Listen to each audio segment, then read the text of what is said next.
Welcome back to Talk of the Town. We're joined by Chris Hervochon from SOAR. Tell us what that stands for and tell us a little bit about it. Sure. So it stands for Strategic Operational Accounting Resources. It's a sole proprietor CPA firm, me being the sole proprietor. And I specialize in outsourced accounting for small businesses as well as tax prep for small businesses and individuals. And basically the whole thing is to give small business owners time, money, and freedom. Time and money because it helps them grow their business, and then the freedom that comes from that. Yeah, everybody needs a little bit more freedom these days. Yep. So you have a very diverse career background. Tell us a little bit about that and then how you got here. Sure. So believe it or not, I started out as a golf pro, and that lasted about 5 minutes, which is how I'm here. So went into forensic accounting after that for a few years, and then into corporate accounting, ranging from the Fortune 20 company to what's basically a startup. Did that for about 7 years, got my CPA, and I've had this part-time accounting practice as long as I've been a CPA, which is also 7 years. And it got to the point where it grew and grew, and it either had to grow more or go away, and so decided to do it full-time. So Wonderful. Here I am. Yeah, here you are. Yeah. So what's the difference between forensic accounting and what you're currently doing? Sure. So corporate accounting, which is kind of where the biggest part of my background comes from, is more about preparing the books for larger organizations, right? Forensic accounting is a wide range of things. I specialized in insurance claims. So say you had a fire, flood, things like that. So you'd have damage to your property, and what I would do is I would audit those insurance claims for the insurance carrier. And then also you'd have potentially loss of business income. Yeah. And so I would help to audit those claims as well. Gotcha. So that gives you a whole different, it brings a lot to what you're currently doing, that kind of breadth of background. Right. So I've seen a lot of businesses. Yeah. Everything from fintech to casinos to marketing agencies to large banks. And I've seen the variety, right, over the course of my career, and Sure. seen what works and what doesn't.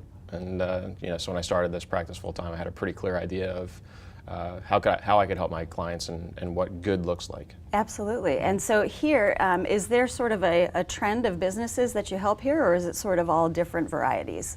It's pretty varied. It's pretty varied. If it skews any way, it's maybe toward real estate investors, property managers, that sort of thing. But my current client list is pretty broad. Pretty diverse. Uh-huh. Is there a particular need that you find here in the Low Country?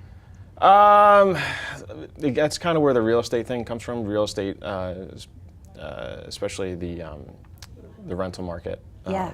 Investors, there's pretty prevalent. I'm seeing a lot of that come in the first couple of months here that I've been in business. Yeah. But I've got a very broad client base from all over the place, really. Sure. And we have a variety of different businesses through here, and I know we have a lot of support for local businesses and small business owners. Right. Exactly. Is there anything that you could tell somebody who has a small business because I know that's an area when you have somebody artistic or they're really good at their particular area, but not so much with accounting. What kind of advice would you share?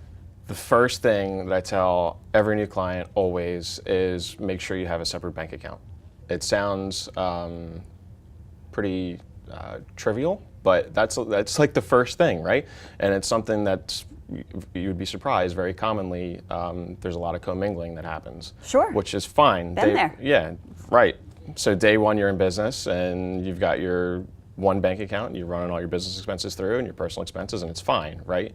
Well, until it's not. Until it's not. Yeah. A year later, you're trying to prepare a tax return, or somebody's trying to prepare it for you, or you're trying to prepare financial statements to go get a loan from a bank or something like that, and all of a sudden you're looking at a bank statement. Yeah. What's business, what's not? You have no idea. So you help people get that stuff organized, which is essential. Sure. So that's step one, right? And then we kind of figure out strategically where does the business need to go and what stage is it in. So step one generally is you need to grow revenue. So what I specialize in is putting together key predictive indicators, KPIs, in a dashboard, visual, on my website. So with your own login. So you log into your portal, you go and you'll see these key predictive indicators, and that's something that we will work on with the business to try to figure out what you should be tracking and move your business toward that. Wonderful. Well, folks are going to want to be right in your pocket learning from you. I can tell you're very knowledgeable. I hope so. Very competent. So, Chris, thanks so much for being with us, and get in touch with Chris. Thank you.